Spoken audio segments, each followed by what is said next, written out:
नमस्कार। आज हम भारत के मजदूर वर्ग की कहानी को समझेंगे। ये वर्ग कैसे पैदा हुआ, इसने अपनी आवाज कैसे उठाई और कैसे इसका संघर्ष भारत की आज़ादी की लड़ाई का एक ऐसा हिस्सा बन गया जिसे अलग किया ही नहीं जा सकता।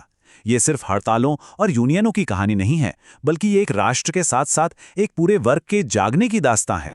इस पूरे सफर को हम 6 पड़ाव में देखेंगे, एक नए श्रमिक वर्ग के जन्म से लेकर उसके एक राष्ट्रीय शक्ति बनने तक। तो चलिए शुरू करते हैं।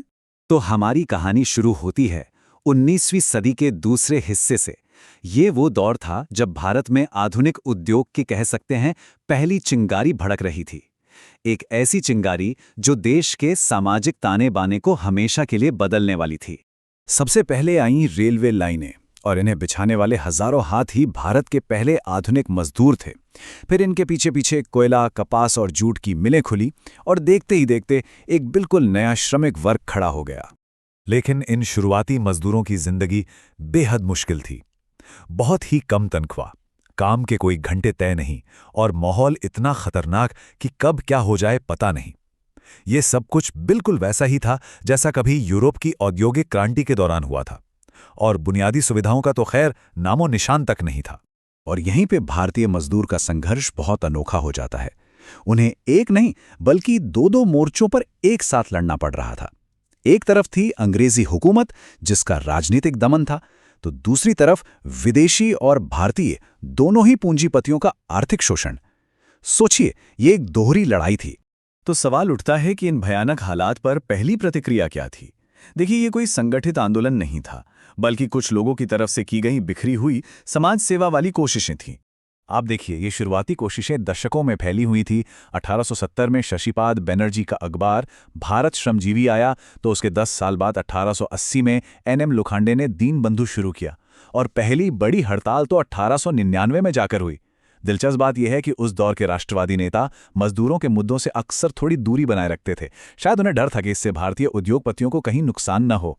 अब कहानी 20वीं सदी की शुरुआत में पहुंचती है, और यहीं से मजदूर आंदोलन में देश की आज़ादी की बड़ी लड़ाई से जुड़ना शुरू किया। ये एक जबरदस्त मोड़ था। स्वदेशी आंदोलन ने, मतलब अपने देश की चीजों को अपनाने की मुहिम ने सब कुछ बदल दिया। पहली बार मजदूरों की हड़तालें सिर्फ बेहतर तनख्वाह के लिए नहीं, बल्कि बड़े राजनीतिक मुद्दों के लिए हुईं। और जब बाल गंगाधर तिलक को गिरफ्तार किया गया, तो उसके विरोध में उस दौर की सबसे बड़ी हड़ताल हुई। अब मजदूर सिर्फ अपने लिए नहीं लड़ रहे थे, वो देश के लिए लड़ रहे थे। फिर आया पहला विश्व युद्ध। इसके बाद आर्थिक हालात और बिगड़ गए। उद्योगपतियों ने तो जंग से खूब पैसा कमाया, लेकिन मजदूरों को मिली सिर्फ कम पगार और बेतहाशा महंगाई।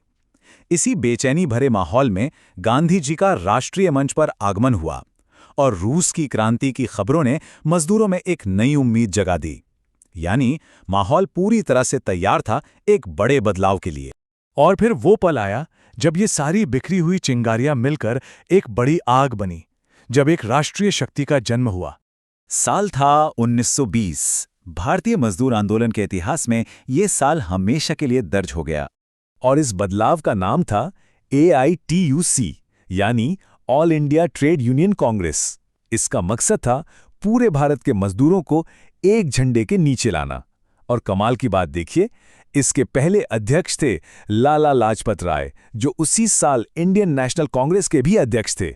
अब राजनीति और मजदूर आंदोलन, कह सकते हैं, हाथ में हाथ डालकर चल रहे थे। लाला लाजपत राय का ये बयान अपने आप में एक ऐलान था। उन्होंने पहली बार इतने बड़े मंच से कहा कि पूंजीपतियों के शोषण के खिलाफ लड़ाई और अंग्रेजी साम्राज्यवाद के खिलाफ लड़ाई, ये दोनों अलग अलग नहीं हैं, बल्कि एक ही सिक्के के दो पहलू हैं। 1920 का दशक खत्म होते होते आंदोलन और भी आक्रामक हो गया, पर इसके साथ ही सरकारी दमन बढ़ा और आंदोलन के भीतर गहरे मतभेद भी पैदा होने लगे। इस दौर में कम्युनिस्ट विचारधारा का प्रभाव तेजी से बढ़ा, जिसने आंदोलन को एक नई क्रांतिकारी धार दे दी। इसका सबसे बड़ा उदाहरण था 1928 में बॉम्बे टेक्सटाइल मिल्स की पूरे 6 महीने तक चली ऐतिहासिक हड़ताल। आंदोलन की इस बढ़ती ताकत से घबराकर अंग्रेजी हुकूमत ने एक दोहरी चाल चली। एक तरफ 1926 के ट्रेड यूनियन एक्ट से यूनियनों को कानूनी मान्यता तो दी, लेकिन साथ ही उनकी राजनीतिक गतिविधियों पर कई पाबंदियां लगा दी। दूसरी तरफ 1929 के ट्रेड डिस्प्यूट्स एक्ट से कई तरह की हड़तालों को ही गैरकानूनी बना दिया गया। मतलब एक हाथ से दिया और दूसरे से वापस ले लिया। सरकार की इन चालों ने अगले दशक को और भी उथल-पुथल भरा बना दिया। 1929 में सरकार ने मेरठ षड्यंत्र केस में 31 बड़े मजदूर नेताओं को गिरफ्तार कर लिया, जिसने आंदोलन को एक बड़ा झटका दिया। इसके 2 साल बाद 1931 में AITUC के अंदर ही फूट पड़ गई। वो गुट जो सरकार से सुलह समझौता करना चाहता था, वो अलग हो गया। हालांकि 1935 तक कम्युनिस्टों की वापसी के साथ ये फिर से एक हो गए। अब हम आज़ादी से ठीक पहले के आखिरी दशक में हैं। इस वक्त तक मजदूर आंदोलन एक बहुत बड़ी राजनीतिक ताकत बन चुका था, भले ही अंदरूनी मतभेद अभी भी मौजूद थे। 1937 के चुनावों में AITUC ने खुलकर कांग्रेस का समर्थन किया। जब कई प्रांतों में कांग्रेस की सरकारें बनी तो मजदूरों के हक में कई कानून पास हुए।